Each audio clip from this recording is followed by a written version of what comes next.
Thanks to Brilliant for supporting my channel. This is going to be a kind of chatty tea time video, so if that's not your thing, sorry. But just to give you a heads up that this is going to be a bit more of a casual video than what's usually on my channel. A few months ago, I made a video on the books that I had read in 2022 so far. I also made a wrap-up video on the books that I read in 2021, and something that I didn't address in those videos was the fact that a lot of them were in the self-help, self-development, and productivity niche. And in looking back and reflecting on the last few years, especially during the pandemic, I've realized that I was honestly probably searching for the key to being the most productive possible person, and I thought that I would find them in those books. I read 50 plus of them, and it turns out that the answer is not in them, or at least it wasn't for me. If you're new here, hi, I'm Jordan, and I'm a PhD student at MIT. I make content around grad life, AI and machine learning and emerging technologies, and if any of that sounds interesting to you, feel free to subscribe or follow me on my various socials. So I want to be clear up front that this isn't a video that's meant to put down people who make productivity content. I think that it can be super useful for a lot of people. It has been useful for me. But there was a point at which I realized two things. The first was that a lot of the productivity content that I was consuming was really based around hustle culture. It was focused on doing as much work as you possibly could, often at the expense of your health, your relationships, and I've already burned out multiple times. And I'd rather not put myself in a position to do so again. And so that was one of the things that initially made me start questioning why I was reading these books in the first place. And then the second thing that I realized was that there isn't really a magic key that's going to let you wake up and finally discover the routines, systems, processes, whatever you want to call them, that will make you ultra productive. And I think on some level I actually did know that.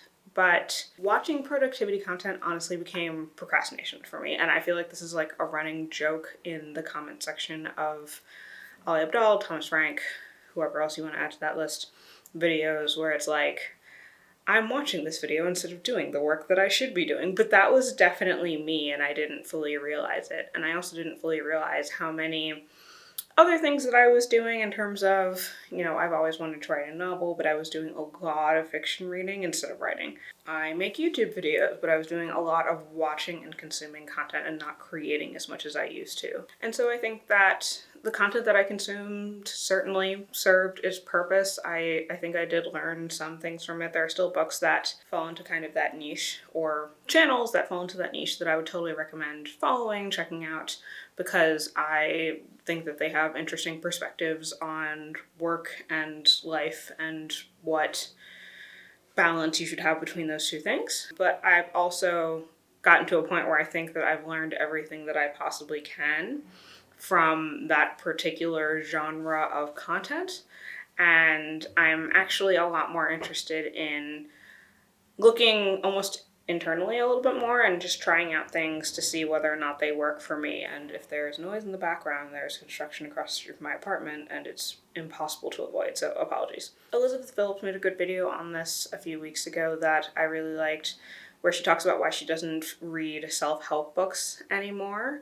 And I think she came to a similar conclusion that I've come to over the past few months, in that if you're digging for answers in these types of books and this type of content, it's just often not necessarily a useful endeavor. And I think that the fact that I'm also neurodivergent means that a lot of the stuff that I read tends to boil down to some version of just sit down and do the thing, which when you have ADHD is like not that simple. Reckon with in terms of how I internalize the things that I was watching or reading about how to, achieve all of your goals in a year and be the best person that you could possibly be, and also just redefining what that best person was in the first place.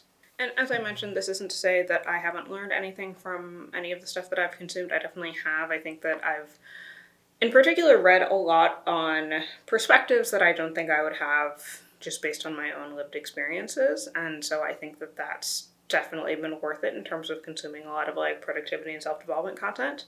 And I do still watch some people in that genre loosely for fun. Elizabeth Phillips is one, Thomas Frank, obviously, Ollie, people that I'm also often friends with in real life. My new favorite is probably Struthless, because he's just very real about the struggles that he's gone through, and the strategies that he's developed, and how sometimes they aren't things that we would necessarily consider to be healthy in terms of, you know, ideally, if you're setting a goal and you're trying to get yourself to get there, you might want to have some sort of positive reinforcement. But if that isn't working for him, he might use a negative reinforcement in terms of, you know, I really want to spite that guy at work. So I'm still figuring out a productivity system that works with my day-to-day life. I think I've gotten a lot further in the last few months than I ever have. And so I will, if you guys are interested in seeing a video on that, then I'd be happy to make it probably close to the end of the year once I have a little bit more of a handle on things. But I've basically learned to take things day by day, manage my energy levels, and kind of see where I'm at every morning versus what I need to get done so that I can make sure to make progress, move the needle towards the goals that I'm trying to hit, but also have time for things that are fun, that aren't things that I need to monetize and stuff like that. And one of the things that I always try to fit into my day is at least a little bit of learning. So if you're looking for a way to fit a quick STEM lesson into your day, I would highly recommend checking out Brilliant, who are kindly sponsoring today's video. Brilliant is a visually stimulating and interactive tool for STEM learning built on the principle of active problem solving. They have an ever-growing catalog of courses in math, science, and computer science that are designed to help you gain a deep understanding of STEM topics in a low-pressure environment. For example, Brilliant has an awesome Introduction to Neural Networks course that will leave you ready to build a neural network yourself once you finish. And if you're worried that you might not have time, don't worry. Their courses are broken down into bite-sized sections so you can learn by doing whenever you have time. To get started for free, go to brilliant.org/Jordan or click on the link in the description, and the first 200 people to use my link will also get 20% off the annual premium subscription. If you'd like to check out more of my chatty videos, I'll include a playlist up here. If you'd like to follow me on my socials where you get to see a little bit more of the grad life side of my life, you can follow me down here. And otherwise, I'll see you on the next one. Bye.